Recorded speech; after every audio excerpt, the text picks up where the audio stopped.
ফজরে যান নাই, আল্লাহ বলেছে ফেরেশতাদেরকে থাক, লিখিস না, জোহরে আসবে।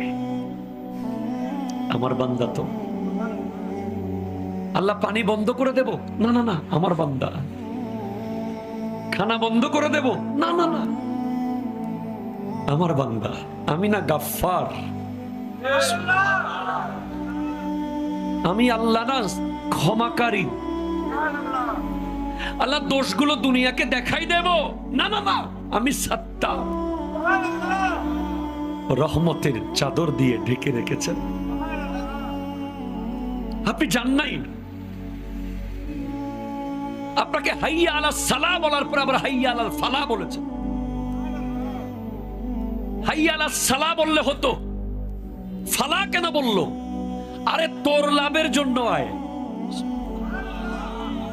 আমি আল্লাহকে তুই সিজদা করবি, লাভটা আমার হবে না, তোর হবে। আয়।